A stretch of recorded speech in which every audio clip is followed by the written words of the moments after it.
সামনে চলে আসছে। সুবহানাল্লাহ।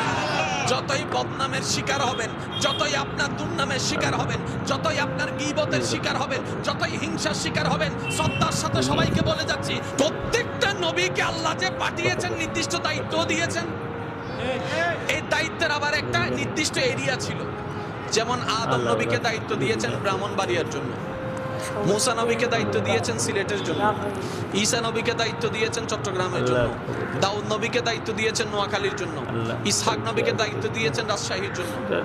এক একটা সেক্টরে আদম নবীর দায়িত্ব পড়েছে ব্রাহ্মণবাড়িয়া। ব্রাহ্মণবাড়িয়ার বাইরে কেউ যদি ইসলাম ধর্ম গ্রহণ না করে সেটা আদম নবীর দায়িত্বে নাই।